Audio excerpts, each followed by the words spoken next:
So where did the battle between error and truth begin? When you read Genesis chapter 3, you discover that Satan is possessing the serpent and he's tempting Eve. And what does he say? Did God really say? And it all comes down to that basic question. And I would like to just briefly deal this morning with the battle between error and truth in biblical creation. Now, when you look at what evolutionists tell us about mankind, here's one example. Stephen Jay Gould, an evolutionist, he says mankind is a fortuitous cosmic afterthought, a tiny little twig on the enormously arborescent bush of life. As far as evolutionists are concerned, we live in a universe which has no design, no purpose, no evil, no good, nothing but blind, pitiless indifference. And that's Richard Dawkins. I'm sure some of you have heard of him. He's an outspoken atheist. And so according to these evolutionists, men and women are just piles of protoplasm.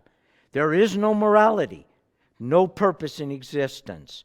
When you start with that philosophical view, and evolution is the underpinning of it, for 150 years, 170 years, this has been pounded into our culture, in the secular schools, in the universities, and the result of this is that there is rampant sexual immorality, and abortion is allowed anywhere in our country. There's lawlessness, and we're seeing it in many of the American cities right now. So this is the result of an evolutionary mindset. In contrast to that, when you start with biblical creation, and I'm asking this as a rhetorical question, I want you to think about it for a second. Why do I put biblical creation below God's word on this pillar? Didn't I just a moment ago start in saying, did God really say? Think about it for a moment. But in the opening chapters of Genesis, we find the rule of law. God says, do not eat from that tree. Right there, morality is coming from God. We have meaning for life because Adam is given a mandate in Genesis 1:26 to have dominion over the creation. And he's given a job, a role to do in terms of taking care of the garden. We have marriage in Genesis 1:26. In Genesis 1:11. We have marriage because a helpmeet for Adam is brought to him in Eve, and they are the first couple. In fact, later in the Pentateuch, there's reference to this in terms of their marriage and cleaving to one another. So why did I put biblical creation below God's word? One time when I didn't ask it as a rhetorical question, someone gave me the quip, well, the text is longer and you had to put it at the bottom of the pillar. No, the reason I did this is because that's where God himself begins. In the beginning, God created, and then he said, let there be light. God presents himself first as a creator and then as a communicator. And so let's start where God starts. He is a creator. So many people will say, yes, I believe that God is a creator, and I believe that the universe was created. And many people who are professing believers in Jesus Christ will make that statement.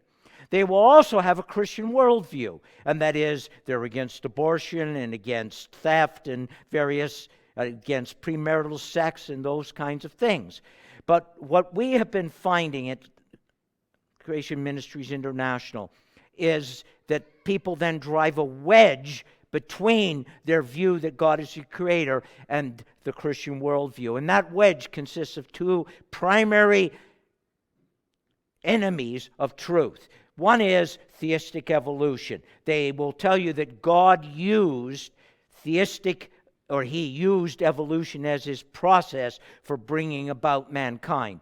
The other wedge they drive in is the other enemy of truth, is that the universe is billions of years old. And they try to rationalize these concepts into the Christian worldview and into the Bible. And the result of this is when the world follows, when the church follows the world in these views, is that people exit the church. They don't have answers to these kinds of questions that young people are asking or adults are asking. I'm not going to read these, but they'll give you a sense of them, of the kinds of issues that people want to have addressed. And so there are many Christians, and I wouldn't be surprised that some of you feel this way, that you have wondered about the Genesis account and how it can be rationalized, say, with stars that are billions of light years away, and they are billions of light years away, how that can be rationalized with a young Earth viewpoint. Or if you were here in my earlier presentation, I said that the flood was the cause of the dinosaurs' fossils that we see. So how can we rationalize that with the idea that these fossil layers were laid down over millions of years? But it is really a good time to adhere to the biblical views that are presented, that we have in Genesis 1 and in the account of the flood. Because the facts of science actually support biblical truth.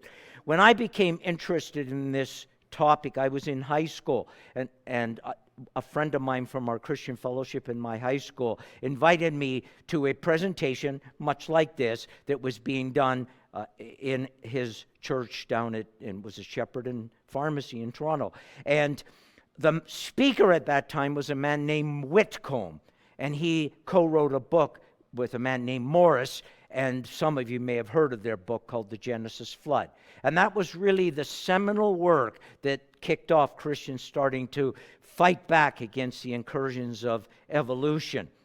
And since then, the amount of information that has become available to us is overwhelming. In fact, the material that we use at CMI is largely recent material, and it's like in the past 20 years, the scientific evidence that supports the Bible is overwhelming. And so we have answers to the questions that might perplex you. And so what I'd like to do is do a very fast sweep through some of those evidences. But before I do that, I have to define evolution. I've used the term a few times already, and it's important that I define it, and I'm going to define it, and then I'm going to give you an evolutionist statement, so you don't think I'm just creating a straw man that's easy to attack. So evolution, as I'm defining it, is the idea that all of everything we see, living entities, has come from an original single cell somewhere. And over time, the genetic information has been increasing. The simplest cell that has genetic information in it has approximately 480 genes, somewhere in that realm. The human genome has 30,000 genes. So somewhere in there's been an increase in the genetic information, and it's been expanding through time. Keep that in mind. Increase in genetic information. At the nodes of the leaves, if you will, of this tree of life, according to evolutionists, are all the species that we see around us, plants and animals, and they've all come from that original cell. Now, some of the leaves have gone extinct. Some are found in the fossil record. Some went extinct later, like woolly mammoths and saber-toothed cats as examples, giant pandas and large giant sloths and those kinds of things. And then there are the branches, and this is where the missing links are. And this isn't an invention of Christian apologetics to talk about the missing links. Evolutionists themselves use the term missing links. You watch the popular media, and they will say, we found a missing link. And if you follow the science on that after a while, no, it really wasn't. They've classified it here or there, not between. And that's what often happens.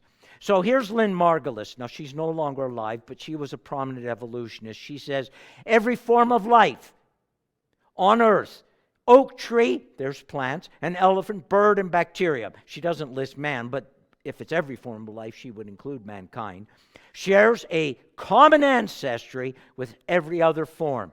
And then she goes on and says, this is a fact that's been conclusively demonstrated by more than a century of evolutionary research. So, the definition I have given you is that everything came from an original cell, single cell, and the increase in genetic information. But this isn't evolution.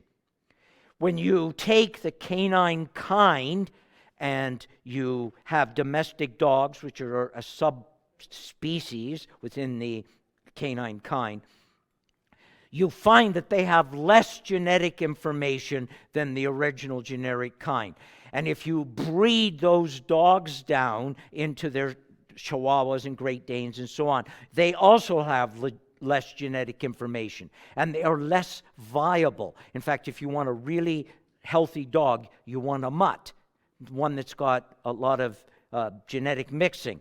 And it's the same thing in the human population. When there's a lot of inbreeding, then the genetic defects increase. And so when you have cross-ethnic group breeding amongst humans, for instance, one of my daughters-in-law is Chinese, and I tell Ryan and Claudia they're going to have the healthiest child because they've brought together two sets of genes. But we know that when you have selective breeding, they are less viable through time. This is not evolution. This is taking away genetic information. There's a tea plant that has been discovered growing in China, and it is a standard black tea, the type that you'd like, red rose, that kind of tea. But it is caffeine-free. Now, the interesting is, The Economist, when it wrote about this, said, on closer inspection of the genetics of this particular tea, discovered that it is a result of a mutation in the gene that codes for the enzyme caffeine synthase. Now that enzyme caffeine synthase is found in chocolate, the cocoa beans, and various other things. It's found in coffee. It's common, this enzyme caffeine synthase. But notice what the article says. It's made its evolutionary journey toward losing caffeine. It's lost the ability to produce caffeine, and they've labeled this as evolution. They've done a bait and switch on us here. This isn't evolution. This is devolution, declining information. Now, why do plants produce caffeine? It is a pesticide, and it protects the plant from caterpillars. Now, when I had my cup of tea, and I have to admit I had 2 cups of tea this morning, I was drinking a poison. Caffeine is a poison. Now, we drink it in such limited quantities that generally it doesn't hurt you, but you know when you have these high caffeine drinks, they cause problems with your metabolism, don't they?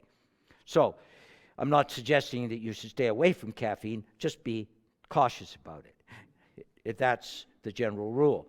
For in 6 days the Lord made heaven and earth, the sea, and all that is in them, and he rested on the 7th day. What's interesting in this is that he's declaring that he created in 6 natural days. And not only did God create in 6 natural days, which had an evening and a morning, but he did this 6,000 years ago. And at this point, most people's heads explode.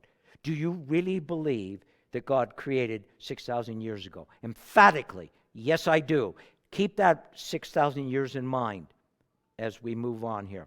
So what I'd like to do is do a quick sweep and give you 5 reasons for why we should believe that God created in 6 days and 6,000 years ago. And I can only go into a very high level this morning. I have 2 presentations this afternoon, and I will deal with 2 of the topics of these 5 in a much more detail. But first, I want to just present the concept that Genesis 1 is history, and we're to understand it as a historical account. Secondly, that death is a result of Adam's sin. And that's an important concept that we need to consider in the context here. Third, it is very difficult to explain how life came into existence through chance-based processes. We'll look at that briefly. Third, the world is not billions of years old. A few evidences to indicate that, and then a few evidence that support the biblical flood. High level, cannot go into a great amount of detail, but we'll sweep through those 5 topics. First topic then, Genesis history. On the left-hand side is the sequence that evolutionists will tell you is how things came into existence. If you were to read Stephen Hawking's book, A Brief History of Time, he declares, and Carl Sagan in the introduction does as well, they will tell you that there was nothing, and then in nothing a quantum ripple occurred. Now put your thinking hats on for a minute. There was nothing, and then there was a quantum ripple. Enough said. Out of that, the Big Bang, and on it went, and you've probably seen the cartoons of fish deciding whether they want to crawl out into land and become amphibians and all the way up. That's their sequence. On the right-hand side is a biblical sequence taken right out of Genesis 1.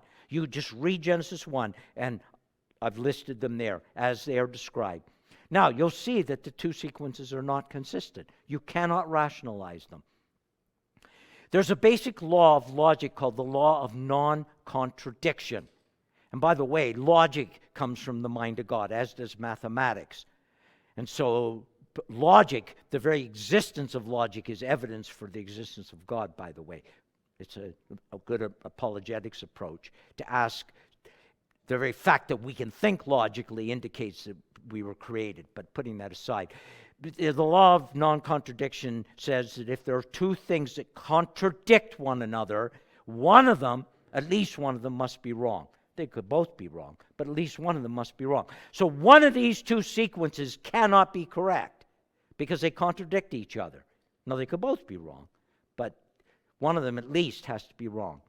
So various attempts have been made by Christian writers in universities and seminaries in terms of trying to argue that we can rationalize the Genesis account with the evolutionary sequence. And they will come up with different things like framework hypotheses, or the idea that the 6 days represent how Israel was to take over the promised land, all kinds of theories. In one of my presentations, I think I list like a dozen of these different theories. Just take one. They claim that Genesis 1 is poetry. And in there, let's compare it. We see that the natural reading of the text is a historical account. And Stephen Boyd, who's has his PhD in Hebrew studies, looked at the Hebrew verbs. I just take a brief digression here. My father did his doctoral work at the University of Glasgow in Hebrew verbs. That is what he wrote his dissertation on. And I learned my Hebrew from my father to read the Hebrew, and I read the Hebrew every day, and I can tell you I understand what Boyd is talking about here, that the historical books have a different verbal form. Chronicles, 1st and 2nd Samuel, verbs in the narrative are different than the verbs that are in poetry, like the Book of Psalms or the Song of Solomon. And Boyd did a statistical analysis, dear to my heart because I taught statistics for 10 years, but he did a statistical analysis and he showed that overwhelmingly the verb forms that are in Genesis 1 are narrative verb forms. It's not poetry, it's narrative. It's a natural reading. It's also presented as a historical chronology. God did certain things, and it's in a historical context. We move from the accounts in Genesis 1 and on from the creation of all things, we move into the flood account, a historical narrative, and then we get down to Abraham, and then Genesis 12 takes off with the additional information about Abraham and all the way down through the patriarchs. It's part of a historical account. Then we read that God created in 6 days, and he set a pattern for mankind for the week. Think about this. Where did the concept of a 7-day week come from? Do you know that every culture on earth has a 7-day week? It doesn't matter whether it's Islamic culture or Buddhist culture or Hindu cultures. They all have a 7-day week. Where did that concept come from? There have been attempts at the Russian the French Revolution, they tried to introduce a 10-day week, and it failed apart. It failed miserably. People need a day of rest. They need a Sabbath. And then during the Chinese Revolution under Mao, they tried to introduce a 10-day week. It failed again. Failed miserably. And there have been other attempts. God knew what he was doing, and so he set a pattern. And then there's the consecutive and.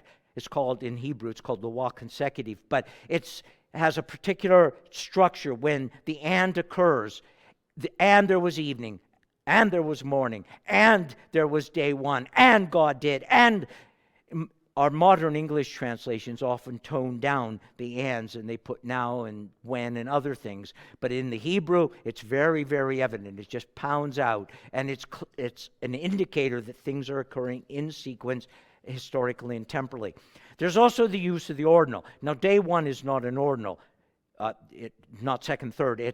There was day one as a distinct from first day, but the rest of them are second day and evening and morning, the second day, the third. So they're the ordinals. And this requires a sequential reading of the text. These things occurred sequentially. Number 7 and number 29 use the same ordinals for the sacrifices, and when those sacrifices are being brought forward, not a single theologian will ever attempt to say, well, those days don't represent 24-hour days. Why do they impose it in Genesis 1? It makes no sense to impose an alternate interpretation and say, well, in Genesis 1, the word day doesn't mean a 24-hour day, when exactly the same structure in Numbers 7 and 29. And every single day is given the reference, there was an evening and the morning.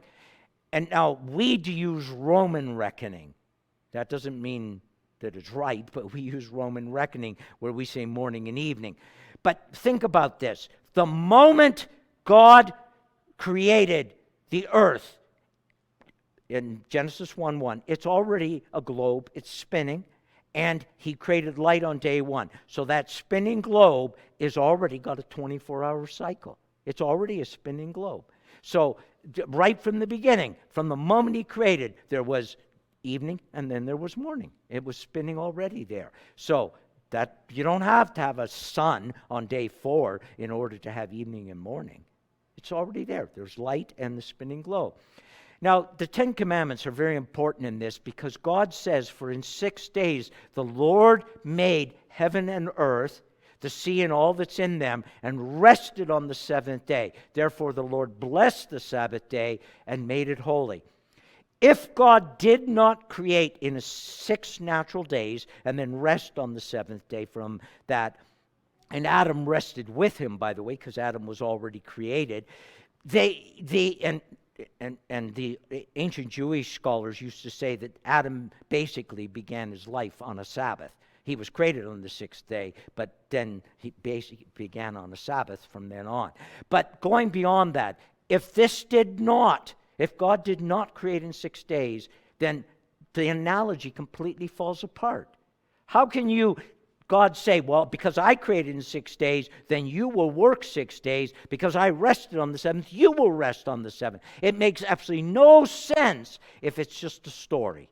If it's not the 10 Commandments fall apart. You see, once we start undermining Genesis, we undermine all of God's Word. And Jesus, dealing with this, he says, have you not read that he who created them from the beginning made them male and female? Jesus didn't say that 13.8 billion years after he'd created, he made them male and female. At the beginning. Now, one guy came up to me after one of my presentations. He said, well, actually, it wasn't at the beginning. It was on the 6th day. Okay, granted, but God tells us that, doesn't he? It was on the 6th day. So it wasn't on day 1, but nevertheless. But you get the point here. Man was created at the beginning. And the rest of the Bible treats Genesis 1 as history. For example, Hebrews. By faith we understand the universe was created by the Word of God, so that what is seen was not made out of the things that are visible. The writer of Hebrews is pointing back to Genesis 1. By the way, if you want one verse that it destroys theistic evolution. It's this verse. Because what is seen was not made out of things that are visible. Mankind was a unique creation. He wasn't created out of an ape-like creature. Right there. There's other references we could use.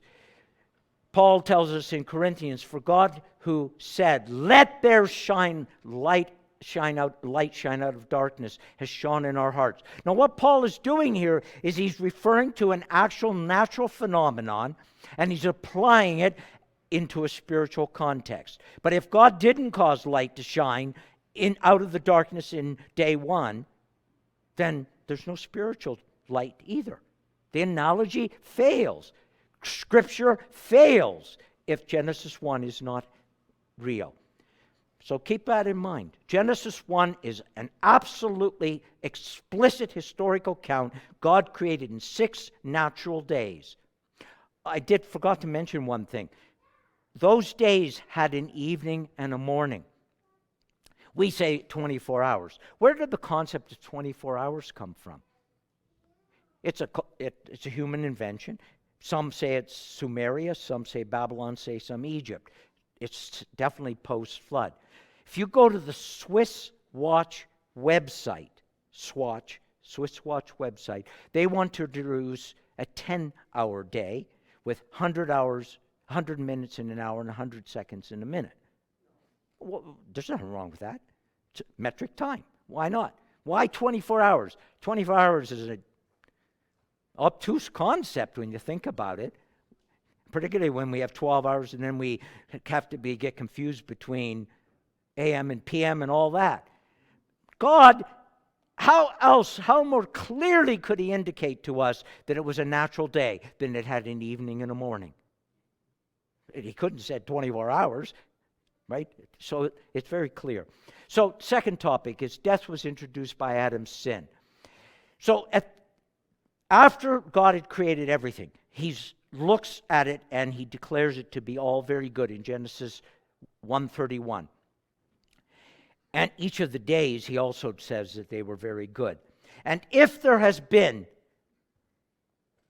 millions of years of evolution before mankind appeared on the scene, then what we have is God saying that death and decay and carnivorism and disease, and there's evidence of cancer in the bones that are found in the fossil record. There's rickets. There's all kinds of defects found in the fossil record. Is this very good? Then I don't understand what the definition of the word good is, if this is the case. Because how can God declare that all that death that's represented in the fossil record is very good? It isn't. And so, what we know is that in Genesis 3, Adam's sin introduced death. Now, some theologians today are attempting to get around this, and they say, well, Adam's sin only was for himself, mankind, not for the animals. But the nefesh kaya, the living creatures, is what resulted, or is what death was imposed on them. And the very first instance of an animal death, do you know what it is? The very first instance is God had to sacrifice an animal and to make skin coverings for Adam and Eve. And right there, he's doing something temporal, real, sacrificing an animal. Animals gave their life for Adam and Eve. But he's also typologically pointing to the Lamb of God who would be sacrificed for us. So this is a new occurrence after Adam sinned, is animal death as well as human death. Because immediately after, what does Cain do? He kills his brother Abel, and then Lamech boasts about killing multiple people, and the world's a mess, isn't it? And by Genesis 6, verse 5, God saw the intents and thoughts of the hearts, and it was only evil all the time. And this is what we see. So every single fossil must have been created after Adam's sin. It must have been, because there's no death before Adam's sin. And so it had to have been created after Adam sinned. And now some of the fossils may have been created after the flood, during the Ice Age, for example. But we have theological reasons as well as as just a basic fossil reason for why we need to accept this. Because if Adam's sin had nothing to do with physical death, then Christ's physical death has nothing to do with our salvation. And Paul makes this very clear, for he says, as in Adam all die, so also in Christ shall all be made alive. And this is in that great chapter, 1 Corinthians 15, dealing with the resurrection. And basically what Paul is saying is everybody who was represented by Adam, and as our covenant mediator, Adam represented all mankind, we all die. Likewise, all those that Jesus Christ represents as a covenant mediator, all of those will be made alive. And if there is no historical Adam, if there's no historical death, then you don't have a historical Christ, and you don't have a historical resurrection, and you don't have a historical solution to sin and death. And yet Paul declares in 1 Corinthians that it's through Christ that the last enemy, death, has been conquered. So again, if we don't accept this early part of Genesis, we've destroyed the rest of Scripture. And we've basically undermined the whole account of salvation. So let's take a third quick topic. I'm not going to get into biochemical evolution and how the original constituents that make up DNA came into existence. Let's just assume that the nucleotides somehow came into existence. Of course, we believe they were created, but let's assume that. A nucleotide is like an alphabetic letter, and they are combined into sequences in DNA. They're like beads that are put onto a string, and you string them on. And there are basically 4 nucleotides. Just if you're interested, a nucleotide is made up of a phosphate group, a sugar, usually ribose, and a nitrogen group. And there are 4 of them. And they're strung on like letters, and they're added. And as you assemble these, you get genes, and then between the genes, you get information that is regulatory information. And when they started to decode the genetics, they originally said, well, there's all this information that's not genes, and they called it junk DNA. No more. They've discovered all kinds of things that this regulatory DNA is doing, controlling when and how the genes will manufacture new proteins. So you start stringing these genes together, and then you assemble a bunch of the genes in the regulatory into long sentences, and then those and paragraphs, and those I would view the genes as a paragraph and the regulatory as a paragraph. Put them together in a set into chapters, and that's the chromosomes. And there are 46 chromosomes in the human genome. So there are 46 chapters made up of letters and sentences and paragraphs. So think of it that way. So just assume, for the sake of discussion, that the nucleotides somehow came into existence spontaneously, which is absurd, but just assume it. The problem isn't getting the hardware, these nucleotides. The problem is, how did they get assembled, put onto the string in the DNA, the beads? It's the information that's encoded in the DNA that's the real problem, not the hardware. That is a problem, but the real problem is the information. Paul Davies, a physicist, by no means an evangelical believer, he said, how did nature fabricate the world's first digital information processor, the original living cell, from the blind chaos of blundering molecules? How did molecular hardware get to write its own software? So think about this. I'm sure that every one of you has a cell phone or a computer, and there's hardware in there. But there's also the software, all the apps, the operating system and the apps. And think about this for a minute. I will challenge you, and I'm willing to pay you $1 million if you can come to me and say, my cell phone or my computer has written its own app.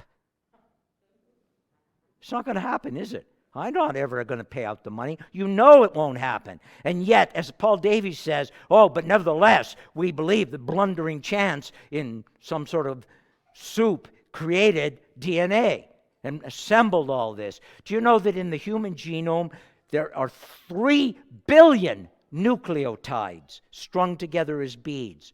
3 billion. There's 30,000 genes in the human genome. And we're said to believe that this came about by blundering chance? Not a chance. If there's anything that declares made by God, it's DNA. And I could go into a lot of information about DNA, and I could tell you about RNA and how they interact. And we've all heard about RNA these days, haven't we? With mRNA vaccines and all that stuff. And if you want, during the question period, I can explain some of that to you, but this isn't the forum or the time. But DNA is mind-boggling in what it's carrying in the information. Let's take it up a level.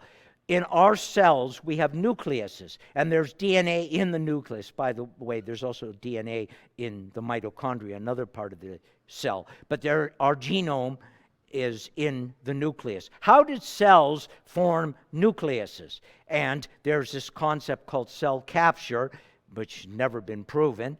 But let's take it up a level. How did cells start to talk to one another? If you get a scratch, what happens to that? Well, sometimes it can get infected. Let's not take that route. But what happens? The coagulation starts, and then the skin starts to heal it, right? Think about this for a minute.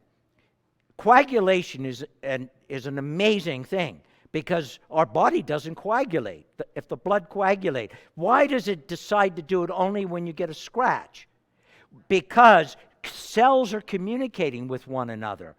And the cells are talking to one another, and they say, okay, I've sealed this. Now, skin, start building some new skin cells. They are literally communicating to one another. How did cells learn to communicate and to cooperate? How did an embryo that's developing learn to say, by the way, I need a brain cell over here, I need a liver cell over here, I need a skin cell over here? How did cells learn to communicate together and to work together to create multicellular entities? Let's take it up a level. If you, in your high school science, you might have learned that an amoeba clones its chromosomes and then it splits. That's called asexual reproduction. But we have what is called, and mammals and reptiles and so on, they have sexual reproduction. And that is, we get 2 sets of chromosomes. We get 1 set of chromosomes from our mother and 1 set of chromosomes from our father. How did cells ever learn to take 2 sets of chromosomes and put them together and decide which ones take precedent at various times during the development of the embryo? Let's take it up a level. Even if, hypothetically, a new entity were to come into existence that had all the male components, say the male plumbing, if I can be a little crude there, and at the same time, in the same place, a female entity would have had to have arisen at exactly there where it was completely compatible with the opposite plumbing. How on earth are we to explain that? Well, God has the answer to that one because he says he created them by their kinds, male and female. Let's take it up a level. Darwin said that if it could be demonstrated that any complex order existed which could not possibly have been formed by numerous successive slight modifications, my theory would absolutely break down. That's in his book on the origin of species. Now, what's interesting, you need to realize, is when Darwin wrote in the 1850s, he knew nothing about DNA. It wasn't until the 1950s that Watson and Crick started to decode DNA. And a lot of our information about DNA has only been discovered in the last 20 years, even in the last decade. It's mind-boggling what we have discovered about DNA. Darwin knew nothing about DNA. He also knew nothing about genetics because Mendel was working on his garden pea experiments at that time and breeding the peas. And he wrote his book about 5 years, or his paper, about 5 years after Darwin published his book. And nobody paid any attention to Mendel until about 1900. Darwin knew nothing about genetics, he knew nothing about DNA, and he knew nothing about the complexity of the cell. To them, in his day, a cell was just an amorphous mass of protoplasm. We now know that cells are amazingly complex machines. that have all kinds of factory components in them. They have security systems like police forces. They have transportation systems. They manufacture proteins out using the RNA. They have waste disposal systems. They have energy systems in the mitochondria. They are more complex than computers. They are more complex than running an entire city. A single cell in our body is more complex than anything that humans have created so far. Now, Darwin knew nothing about the complexity of the cell. He knew nothing about genetics. He knew nothing about DNA. So what did he know? So he's looking at superficial levels and declaring this, but just take at a high level so you can understand this. If you know what fish eggs are like, and amphibian eggs, what little tadpoles come from, and reptilian eggs, and avian eggs, and human eggs, you know that there's nothing similar about them. And yet, the evolutionists will tell you that reptile eggs developed out of amphibian eggs, and out of reptile eggs, bird eggs developed, and human eggs developed. Give me a break. I'm sorry. But it just doesn't work. Let's take it.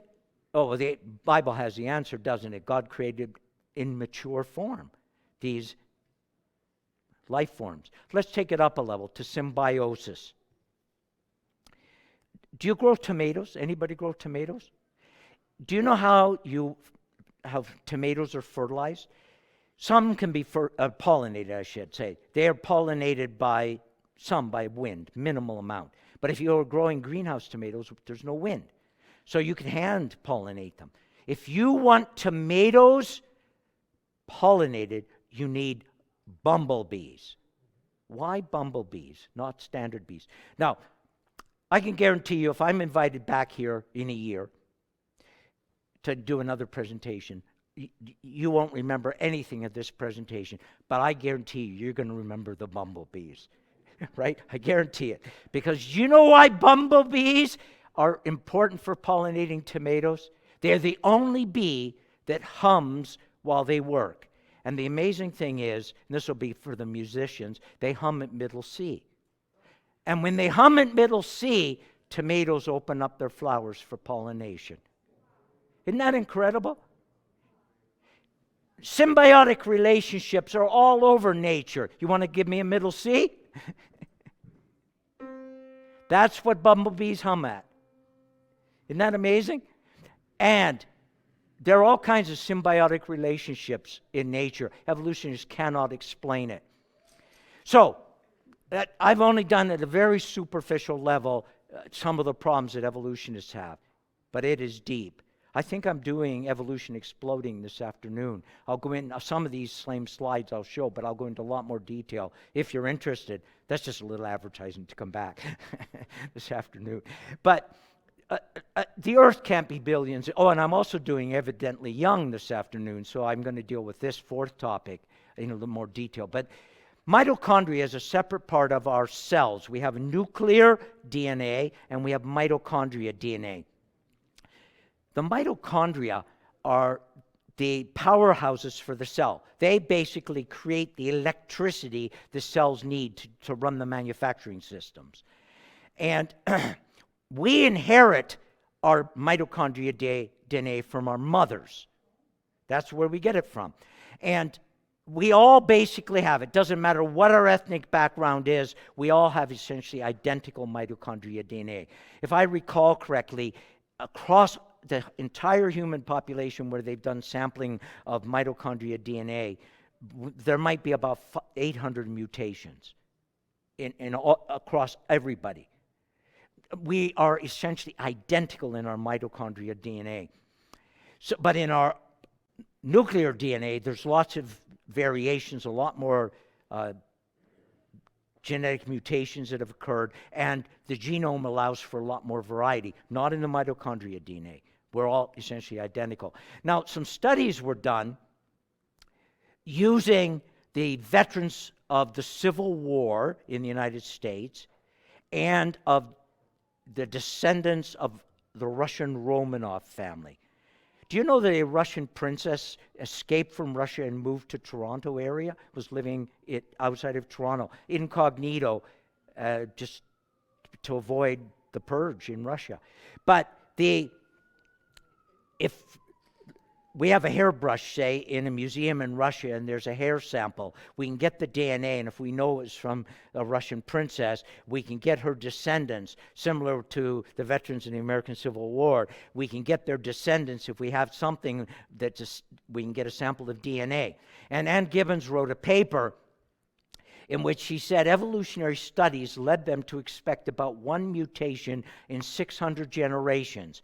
That is one mutation every 12,000 years. Remember, there's very few mutations in mitochondria DNA. And so based upon that knowledge, they figured, well, there can't be, it must take a long time for these mutations to occur. And so they were stunned to find 10 base pair changes, which gave, that is from the Russian Romanov, say 150 years or 120 years, and the Civil War 150 years. They were stunned to find 10 base pair changes, which gave them a rate of one mutation every 40 generations or one every 800 years. What number did I tell you to remember? 6,000. Remember that? Ann Gibbons went on, and she says, first in her paper, the mitochondria change rate is too rapid, because if it's been going that fast, then humans cannot have been on the earth for 12,000 or 200,000 years, because there'd be a lot more changes in the mitochondria DNA. And she said that the measured rate indicates that mankind has been on the earth for only 6,000 years. If you want to look up the paper, I can give you the reference in the Science magazine. And you know what she said? But nobody believes that we've only been on the earth for 6,000 years. Sure we do. I do. So, I mentioned that there are defects in our nuclear DNA, mutations. And mutations are overwhelmingly negative. Do you know how many mutations there are? Genetic defects? Interesting enough, it's about the same number, 6,000. Genetic defects in the human population. Now, some of them are really bad, like cystic fibrosis, as an example, right? But some of them, I'm sure that some of you have this one I'm going to mention, lactose intolerance. That's a genetic defect, a mutation, and it's inherited. So there are many of them, and they're about 6,000 defective mutations, and they are accumulating in every generation. So this family sitting over here, you have mutants sitting around beside you, because every generation is increasing the mutations, and roughly 200 to 300 mutations are being added every single generation. So if you have children, they have roughly 200 to 300 more mutations than you do, and they're going to carry those through, many of them, to the next generation. Now, not all of them, because with two sets of chromosomes, the one set of chromosomes from them may not have the mutation, and it will overrule the other. And that's God's providence there with bisexual reproduction, the two sets of chromosomes. And that's why I said earlier that when you have interethnic group types of marriages, you actually strengthen the gene pool, because you're bringing different strains together. So, but mutations are accumulating. Now, Sanford wrote a book on this called Genetic Entropy, and he indicates that in roughly 300 generations from Adam, the genetic debt, the entropy, will be so bad the humans will no longer be able to reproduce. We will just be in absolute disarray. There is no conceivable way that humans have been on this earth for 12,000 years or 200,000 years. The earth cannot be billions of years old. Mary Schweitzer wrote a paper in the Smithsonian, and she found soft tissue in dinosaur bones. Soft tissue would have long ago eroded away, calcified, it would be long gone. And various papers have been written since then. And the earth isn't as old as many evolutionists claim, because dinosaur bones could not contain soft tissue. It's that simple, if they were 65 million years old. And so these are recent scientific discoveries in the last 20 years, and there's many, many more that support a young earth. One more example. The earth has basically a giant magnet. If you know is it the left-hand rule? If current flowing this way, the magnetic field goes this way. So the Earth has an electric current going around it, and it's creating magnetism. And we are basically a big magnet. But the Earth's magnetic field has been declining through time. Taking pottery that was made, say, around 1000 AD, and using the same techniques to create the pottery. The clay particles aligned into a magnetic field, and we can actually determine what their magnetic moment was when they were formed. 1,000 years later, we have studied it, and there's been a decline of about 40% in the Earth's magnetic field. The similar declines have been found in planets like Mercury. From the early flybys, they took the magnetism of Mercury, and then 30 years later, when another flyby went by with a satellite probe, they measured it, and there's been a decline. Time is of the essence. Okay, so thank you. I will wrap up very fast. So the Earth is not billions of years old because the magnetic field. Wow, I didn't realize that. So the Earth isn't old, it's just tired. And so I won't go into this topic now, but there are many facts to support the flood. Mass extinctions, worldwide sediment layers, the runoff that created the Grand Canyon, Mount St. Helens, when the sludge came down. Notice those layers are very similar to what you see in the Grand Canyon. Within 5 years, they'd hardened into rock. Rapid sediment deposition, animals that are just frozen quickly, and missing soil layers, trees through layers. So we have, sorry I went so fast through that, but thank you for giving me the time signal. We have a defensible position that's supported by the evidence. We need to be prepared to give an answer to defend our views. And so this is what CMI is all about, is trying to equip you to be able to give those answers. One of the things you can do is go to our website. There's 13,000 articles on there dealing with every conceivable subject related to creation. New articles are published every day, and you can watch it all for free. And it's easy to remember, creation.com. I wrapped up. So, sorry I went over. I just get so excited about this, as you can tell, right? So, are you going to close?